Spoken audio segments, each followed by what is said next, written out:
Hello everyone. आज अपन करते हैं सिंधु घाटी सभ्यता का रिवीजन। ठीक है। आज अपन सिंधु घाटी सभ्यता जो एंशिएंट हिस्ट्री का पार्ट है उसको अपन रिवाइज करते हैं। चलो लेट स्टार्ट। जैसे अपन इंग्लिश में इंडस वैली सिविलाइजेशन भी बोलते हैं, हड़प्पा सिविलाइजेशन। इसको है ना 3 पार्ट में बांटा हुआ है। सबसे पहला है प्रारंभिक चरण जो 3000 से 2600 ईसा पूर्व, और परिपक्व हड़प्पा काल कितना है 2600 से 1900 ईसा पूर्व। और उत्तर हड़प्पा काल का क्या है 1900 से 1700 ईसा पूर्व। ठीक है। नेक्स्ट आगे बढ़ते हैं अपन। ये देखो सिंधु घाटी सभ्यता। सिंधु घाटी सभ्यता कांस्य युग, इसको अपन कांस्य युग के नाम से भी जानते हैं, जो 2600 से 1700 बीसी तक का टाइम पीरियड है इसका। ठीक है। सिंधु घाटी सभ्यता का नाम जॉन मार्शल ने दिया था। किसने दिया था? जॉन मार्शल ने दिया था। ठीक है, इसको याद रखना है, जॉन मार्शल ने दिया था। और भारतीय पुरातत्व सर्वेक्षण विभाग के प्रथम अध्यक्ष कौन थे? ये भी बहुत इम्पोर्टेंट है, अलेक्जेंडर कनिंघम। ठीक है, इसको याद रखना है, क्या नाम है इनका? Alexander Cunningham. और भारतीय पुरातत्व विभाग के पिता, जिन्हें अपन भारतीय पुरातत्व विभाग के पिता या फिर फादर के नाम से जानते हैं। ठीक है। और हड़प्पा पहला खोजा गया स्थान था, मतलब सिंधु घाटी सभ्यता में जो हड़प्पा था जो सबसे पहले खोजा गया था, सबसे पहले खोजा गया स्थान है। और उसके बाद जैसे पंजाब, हरियाणा, गुजरात, राजस्थान और पश्चिमी उत्तर प्रदेश, बलूचिस्तान, सिंध, ये सारी क्या है सिंधु घाटी सभ्यता के स्थल है। मतलब यहाँ पे सिंधु घाटी सभ्यता अस्तित्व में थी। ठीक है, इसको याद रखना है। और परिपक्व काल कौन सा है? जो 2600 से 1900 बीसी के टाइम पीरियड में आता है उसको अपन परिपक्व काल कहते हैं। ठीक है। और चलो नेक्स्ट आगे बढ़ते हैं। ये देखो ये कुछ डायग्राम है जिसमें सिंधु घाटी सभ्यता का वो बताया गया कि विस्तार कहाँ से कहाँ तक था। ठीक है। नेक्स्ट अपन आगे बढ़ते हैं। ये देखो ये बहुत ही इम्पोर्टेंट है, इसको तो रट ही लेना है कि किसी भी एग्ज़ाम में आ सकता है। देखो सब मांडा क्या है? मांडा जम्मू कश्मीर में स्थित एक जगह है जो सिंधु घाटी सभ्यता में थी, जो सबसे उत्तरी पार्ट है सिंधु घाटी सभ्यता का। ठीक है। और सबसे दक्षिणी पार्ट का क्या है? दैमाबाद, जो कहाँ है? महाराष्ट्र में। और सबसे पूर्वी पार्ट है, इसको बोलते हैं आलमगीर। आलमगीर जो कहाँ है? उत्तर प्रदेश में। ठीक है। और सबसे पश्चिमी सुतकागडोर बलूचिस्तान मरान तट के पास में। ठीक है, सुतकागडोर। और CUSN-10 जैसे अपन कांसी के नाम से जानते हैं, राजस्थान से अफगानिस्तान से ये सब प्राप्त हुआ है। अब सिंधु घाटी सभ्यता के प्रमुख स्थल, इनके बारे में अपन एक एक से डिटेल में पढ़ते हैं। ठीक है। सिंधु घाटी सभ्यता के प्रमुख स्थल क्या है? सबसे पहला हड़प्पा, जो सबसे पहले खोजा गया था। पंजाब प्रांत में वर्तमान पाकिस्तान, वर्तमान में क्या कहाँ है? ये पाकिस्तान में है, जो पंजाब प्रांत में था। जो खोजा गया था इसको सबसे पहले किसने खोजा था? दयाराम सहनी ने 1921 में। और रावी नदी के तट पर स्थित है। कौन सी नदी के तट पर? रावी नदी के तट पर। ये मेन पॉइंट आपको याद रखना है जो फैक्चुअल SSC जैसे एग्ज़ाम में आ सकते हैं। ठीक है। 1921 में खोजा गया था। कब? 1921 में। और ये 12 अन्नागार जहाँ पे मतलब ग्रेनरी, जो जहाँ पे अनाज भंडार खोजे गए थे। ठीक है। ये और देखो प्रारंभिक अभी अपन कुछ डिफरेंस देखते हैं। देखो प्रारंभिक हड़प्पा और उत्तर हड़प्पा, इसके बीच में क्या है? विशिष्ट मिट्टी के बर्तन जैसे कृषि और पशुपालन, कुछ शिल्प के साक्ष्य। और हड़प्पा सभ्यता की विशिष्ट कृतियाँ जैसे वजन, मोहरें और मोती, ये सारी चीज़ें गायब हो गई थी। और साक्ष्य यहाँ पे मिले थे। और क्या? कोई बड़ी इमारत नहीं थी। और लेखन, लंबी दूरी के व्यापक और शिल्प विशेषज्ञ गायब हो गए थे। और DV ब्रेक प्रारंभिक हड़प्पा और हड़प्पा सभ्यता।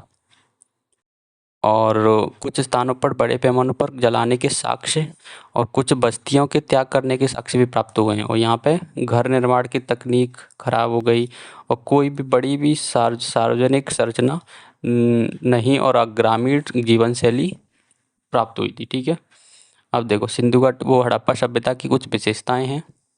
जैसे कृषि हुई, पशुपालन कैसे होता था, नगर नियोजन, जल निकासी प्रणाली, घरेलू वास्तुकला, सामाजिक अंतरों का नज़र रखना और शिल्प उत्पादन, व्यापार वाणिज्य और धार्मिक अभ्यास, मोहर लिपि और पाठ वगैरह कैसे, और हड़प्पा सभ्यता का अंत कैसे होता है, इसके बारे में अपन को आगे पढ़ना है। ठीक है, ये सब इसकी हड़प्पा की विशेषताएं। तो चलो एक एक से स्टार्ट करते हैं। जैसे पहला क्या है, कृषि। कृषि क्या है, प्रमुख फसलें कौन सी होती थी, गेहूँ, जौ, कपास, मसूर, चना, तिल, बाजरा और चावल और दर।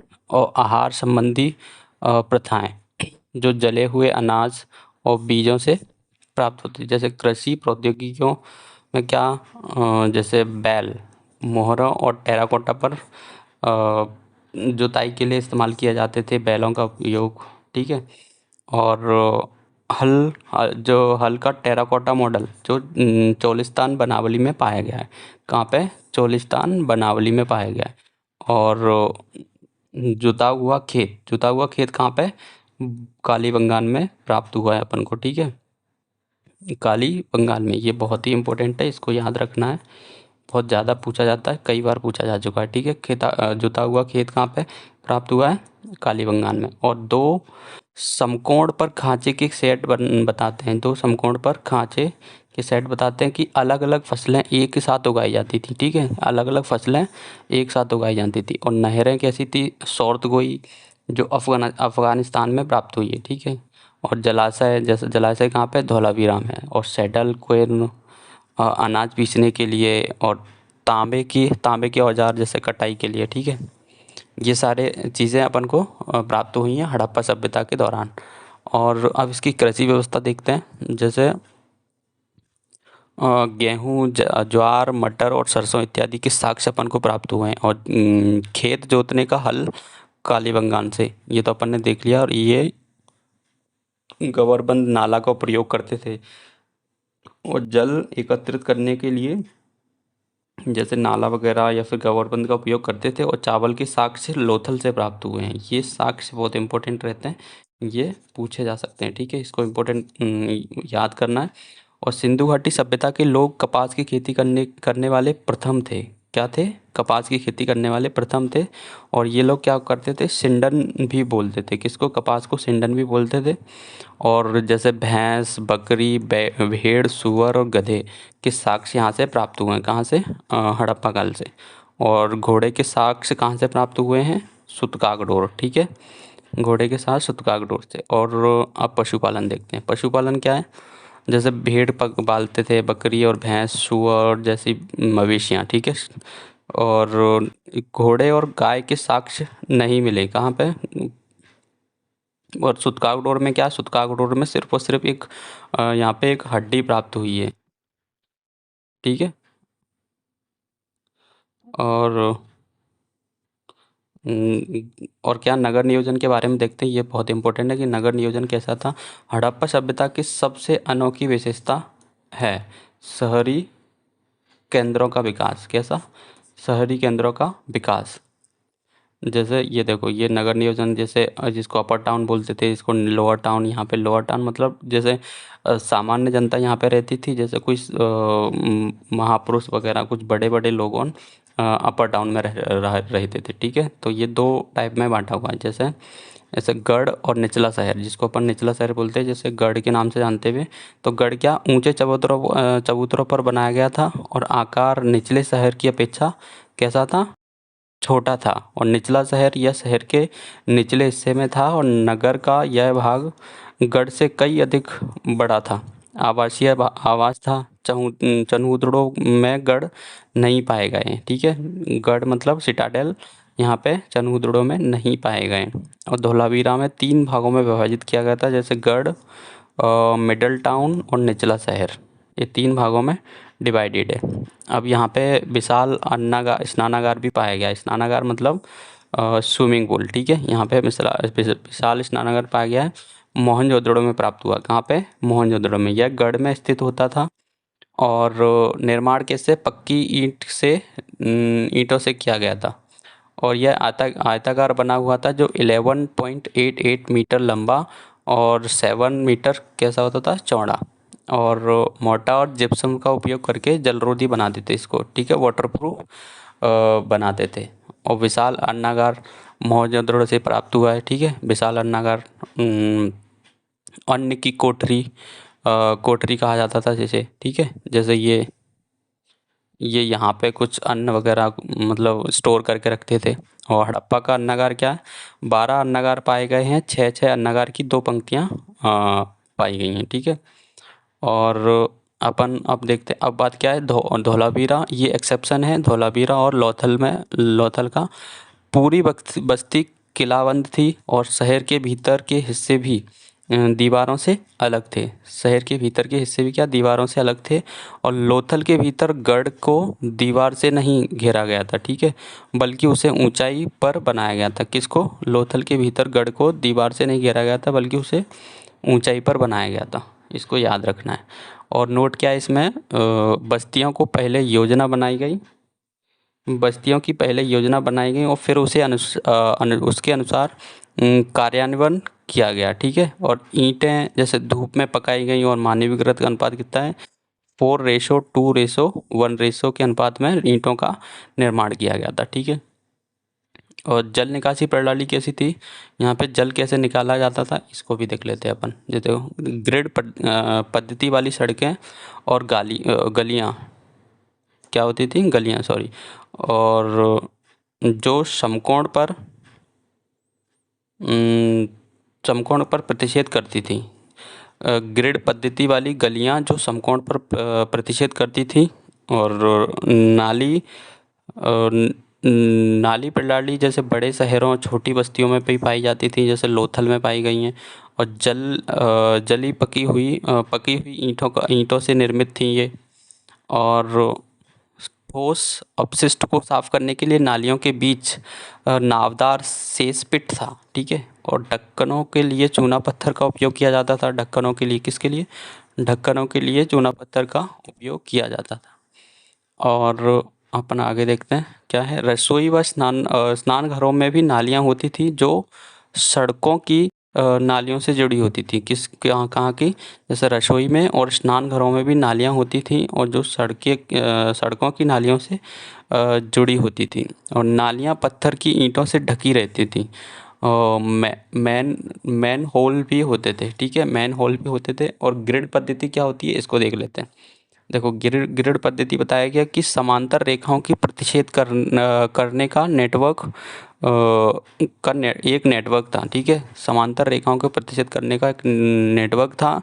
जो सड़कें उत्तर, दक्षिण, पूर्व, पश्चिम दिशा में चलती थी, जिसमें से एक सुव्यवस्थित लेआउट बनता था। जैसे जैसे आप यहाँ पे देख सकते हो, ये प्रॉपर एक 90 डिग्री का कॉर्ड बना रही है यहाँ पे, ये प्रॉपर। तो इसको ही अपन ग्रिड पद्धति के नाम से जानते थे, ठीक है, सुव्यवस्थित तरीके से लेआउट बनता था। अब अपन आगे देखते हैं। ये देखो, ये सब चीज़ें दिखाई गई हैं। और आवासीय भवन कैसे रहते थे, घरेलू वास्तुकला, इसको भी देख लेते हैं। हर घर का अपना क्या था, बाथरूम रहता था यहाँ पे। और कई घरों में कुएं थे। और कई घर एक आंगन के ऊपर केंद्रित थे, जिसके चारों ओर क्या थे, कमरे थे। और गोपनीयता की चिंता थी कि जमीनी स्तर पर दीवारों में कोई खिड़की नहीं और प्रवेश द्वार में अंदर या फिर आंगन का सीधा दृश्य नहीं दिखता था।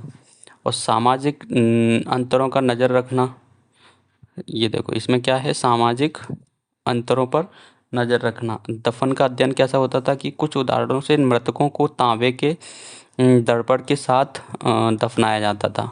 और कुछ कब्रों में मिट्टी के बर्तन और आभूषण पाए जाते थे। कब्रों में क्या, मिट्टी के बर्तन और आभूषण पाए जाते थे, ठीक है, ज्वेलरीज वगैरह। और ऐसी मान्यता है कि इनका उपयोग मृत्यु के बाद किया जा सकता है। मृत्यु के बाद किया जा सकता है। पुरुष और महिलाओं दोनों के शवों के दफन में आभूषण मिले हैं, ठीक है, मतलब दोनों के शवों में क्या मिले हैं, आभूषण प्राप्त हुए हैं। नोट में क्या है कि हड़प्पा में एक पुरुष की खोपड़ी के पास 3 शंख की अंगूठियाँ अंगूठियाँ एक जैस्पर, मनका या फिर सैकड़ों सूक्ष्म मोतियों से युक्त आभूषण पाए गए थे। ठीक है, आभूषण वगैरह पाए गए थे, क्योंकि मतलब जब उनको जलाते थे ना, तो उनके साथ में क्या आभूषण वगैरह उनके साथ रख दिया करते थे, जैसे ये बर्तन वगैरह और ये आभूषण वगैरह यहाँ पे रख दिया जाते थे। ठीक है, और अब देखो शिल्प उत्पादन कैसा है वहाँ पे, कैसा कैसा था। और देखो चनहूदड़ों में क्या है, शिल्प उत्पादन के लिए समर्पित, जिनमें से मनका बनाना, मनका मतलब मटका बनाना, शंख काटना और धातुओं का काम और मोहरे बनाना, वजन बनाना शामिल था। ठीक है, वजन मतलब बाट वगैरह बनाना। ठीक है, और नागेश्वर बालाकोट क्या है, शैल निर्माण के केंद्र हैं, जैसे चूड़ियाँ, करछुल और जड़ाई। देखो चनहूदड़ों और लोथल धोलावीरा विशेष ड्रिल में पाए गए हैं। ठीक है, अब तकनीक और शिल्प क्या है, तकनीक और शिल्प, चरखा के साक्ष्य मिले यहाँ से, ईंट बनाने के काम और नाव बनाने का काम और आभूषण बनाने का काम और बर्तन बनाने के साक्ष्य प्राप्त हुए। ठीक है, ये तकनीक मतलब आर्ट वगैरह इनको आता था, जैसे चरखा बनाते थे और ईंट वगैरह बनाना, नाव और आभूषण और बर्तन बनाने। ठीक है, सोना कर्नाटक से और लाल और काले प्राप्त हुए हैं ये। ठीक है, और अब यहाँ पे व्यापार मतलब ये ट्रेड वगैरह कैसे करते थे, इसके बारे में जानकारी लेते हैं। जैसे नागेश्वर बालाकोट में क्या है, सेल, एक मिनट, नागेश्वर नागेश्वर बालाकोट में सेल और सौर्तगोई से लेपिस लाजुली और भरूच से क्रैनियार और दक्षिण राजस्थान से क्या प्राप्त हुआ, स्ट्रियाटाइट्स और खेतड़ी ओमान से तांबा और दक्षिणी भारत से सोना। ठीक है, ये सारी चीज़ें प्राप्त हुई हैं। और व्यापार कैसे होता था, ये पोटानिया में हड़प्पा की टूटी मोहर मिली है, मतलब मेसोपोटामिया में हड़प्पा की क्या प्राप्त हुई है, टूटी एक मोहर। ठीक है, मोहर प्राप्त हुई है, जो नापतोल के यंत्र मिले हैं और नापतोल के यंत्र मिले हैं, उससे प्राप्त पता चलता है कि ये व्यापार क्या करते थे मेसोपोटामिया के साथ में, और सोलह के गुड़ज में। ठीक है, और लेन देन की प्रणाली का प्रयोग होता था, लेन देन की प्रणाली का। ठीक है, लेपिस लिज्यूल नीला पत्थर, और दूर देशों से संपर्क, जैसे मेसोपोटामिया के ग्रंथ से मगन, तांबा और दिलमुन मेहुल, ये तो ठीक है। और देखो यहाँ पे मोहर और लिपि और बांट कैसे होते थे, जैसे सील, ये सील है। ठीक है, आयताकार हड़प्पा के काल में, और बेलनाकार मेसोपोटामिया में, मतलब ये सील प्राप्त हुई है, और गोलाकार बहरीन। और हड़प्पा की मोहरें कैसी होती थी, स्टीरियोटाइट की बनी हुई रहती थी, कैसी, स्टीरियोटाइट से बनी रहती थी, और इसमें जानवरों की आकृतियाँ और एक लिपि शामिल रहती थी इसमें। ठीक है, जानवरों की आकृतियाँ बनी रहती थी और एक लिपि शामिल रहती थी, जैसे ये अपन देख सकते हो, जैसे ये जानवर बना हुआ है और कुछ लिपि लिखी हुई है, जानवर बना हुआ है, लिपि लिखी हुई है। ठीक है, और ये जानवर और लिपि, तो ये हड़प्पा काल की मोहरों के फोटो हैं, इसको अपन देख सकते हैं। ठीक है, और क्या, आमतौर पर इसमें लेखन की एक पंक्ति होती थी, लेखन की एक पंक्ति होती थी, जिसमें संभवतः मालिक का नाम और शीर्ष होता था। ठीक है, मालिक का नाम या फिर शीर्ष वगैरह, मतलब शीर्षक लिखा रहता था उस पे, जो भी मालिक रहता था उसका नाम। और सील कैसा, पशुपति की सील, मतलब मोहर के नाम से जानते हैं। प्रोटोशिप बैठे हुए हैं और योग मुद्रा में, कैसे, योग मुद्रा में प्राप्त हुए, जैसे ये सील प्राप्त हुई, जैसे शिव वगैरह, शिव प्राप्त बैठे हुए हैं योग मुद्रा में। और इसमें मतलब और भी जानवर के फोटोज दिखाई देते हैं, जैसे जिसको अपन याद कर सकते हैं, बैट आर डी, कैसे, बी से भैंस और ई से एलिफेंट और टी से टाइगर शेर वगैरह, और आर से एक सींग वाला गैंडा और डी से डियर। ये मतलब सील में प्राप्त हुए ये सारे जानवरों के फोटो हैं, ये उनको पूछ सकते हैं। ठीक है, कहाँ, कोई से भी एग्जाम में। और लिपि कैसी होती थी, चित्रात्मक लिपि रहती थी यहाँ पे, चित्रात्मक लिपि मतलब थोड़ी वो टाइप में, जैसे फोटो वगैरह बने रहते हैं वैसा। और बॉस्ट्रोफेटन कहा जाता था जिसको, बॉस्ट्रोफेटन के नाम से जानते थे। किसको? ये लिपि को, जो चित्रात्मक लिपि रहती थी उसको। और ये ध्यान रखना है, जैसे अपन अपन कैसे लिखते हैं, अपन इधर से इधर लिखते हैं, ठीक है, मतलब लेफ्ट से राइट की तरफ लिखते हैं। और लेकिन इसमें क्या है, दाएं से बाएं और फिर बाएं से दाएं, फिर दाएं से बाएं लिखा जाता था। मतलब ये लोग इधर राइट से लेफ्ट की तरफ लिखते थे, और फिर ऐसा, ठीक है, इसको याद रखना है। और और अपन आगे देखते हैं। मोहर बाँट लिपि हो गया, और हड़प्पा कालीन के ये ठीक है। अब देखो तौल वगैरह कैसा, विनिमय के वजन में एक सटीक प्रणाली के द्वारा विनियमित किया जाता था, जो आमतौर पर चर्ट नामक पत्थर से बना होता था, ठीक है। चर्ट नामक मतलब पत्थर से कुछ एक बाँट बना लिया और उसको उपयोग करके किसी भी चीज़ को तौल के दिया जाता था, ठीक है।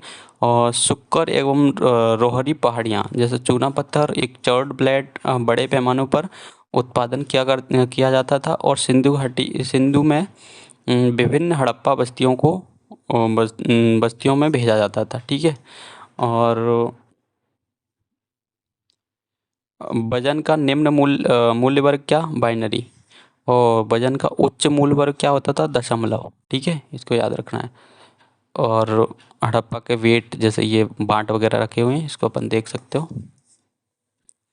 और राजनीति कैसी होती थी, व्यापारी वर्ग का शासन होता था। कैसी? व्यापारी वर्ग का शासन, ठीक है। और धार्मिक प्रथाएं, इसको भी देख लेते हैं अपन। टेराकोटा की मादा मूर्ति मिली है, किसकी? टेराकोटा की मादा मूर्ति मिली है, जिसके भ्रूण से एक पेड़ जन्म ले रहा है। क्या ले रहा है? पेड़ जन्म ले रहा है। और पृथ्वी की पूजा एक देवी के रूप में की जाती थी। कैसे?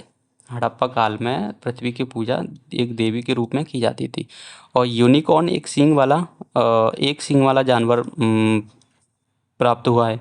और क्या लिंग मतलब क्या था, शिव के प्रतीक के रूप में पूजी जाने वाली शंक्वाकार पत्थर की वस्तुएं प्राप्त हुई हैं, ठीक है। प्राचीन शिव मोहर पशुपति।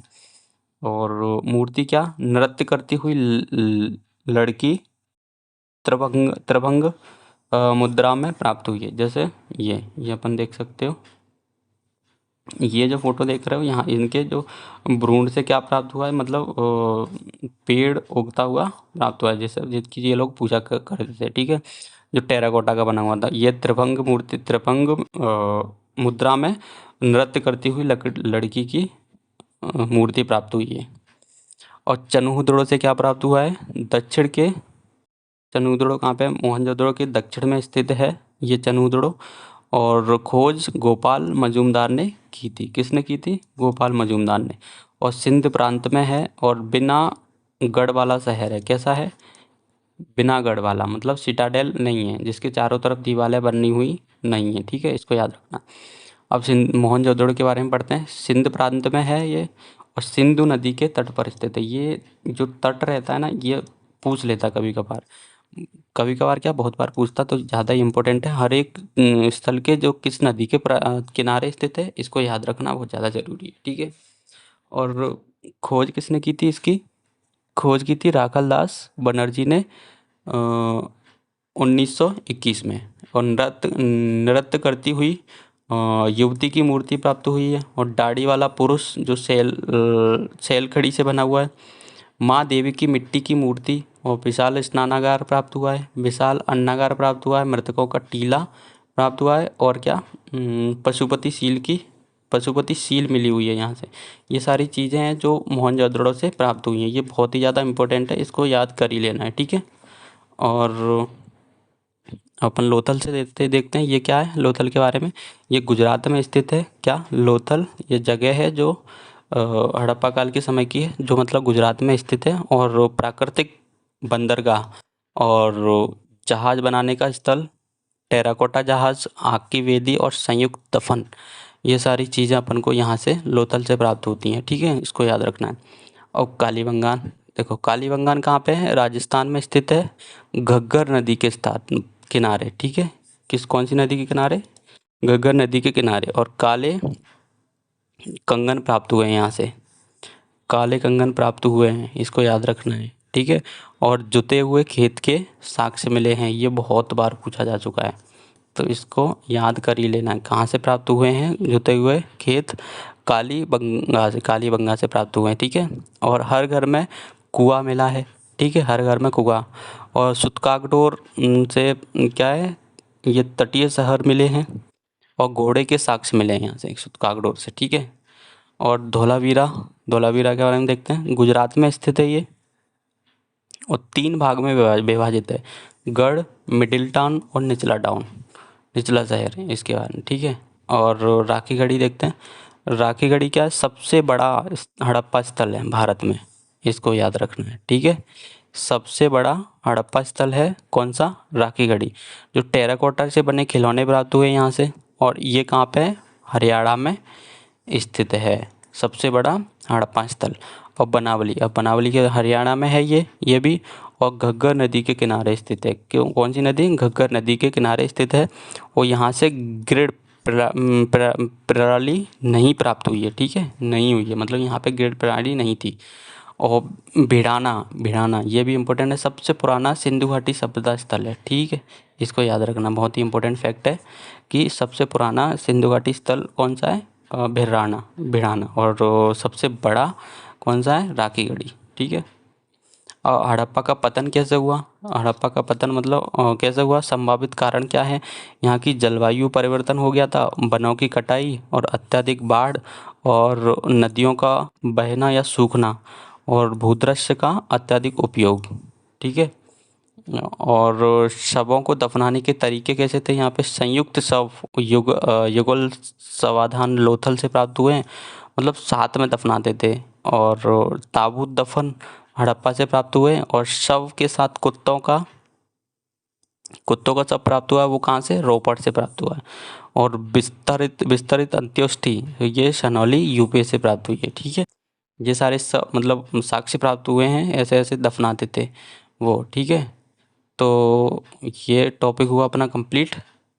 सो आई होप आपको पसंद आया होगा ये रिवीजन, तो रिवीजन करते रहिए। So thank you very much.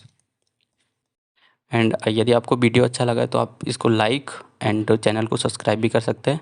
So thank you very much. मिलते हैं नेक्स्ट वीडियो में। वैदिक सभ्यता के साथ वैदिक काल पढ़ेंगे अपन इसमें से, वैदिक सभ्यता, ठीक है।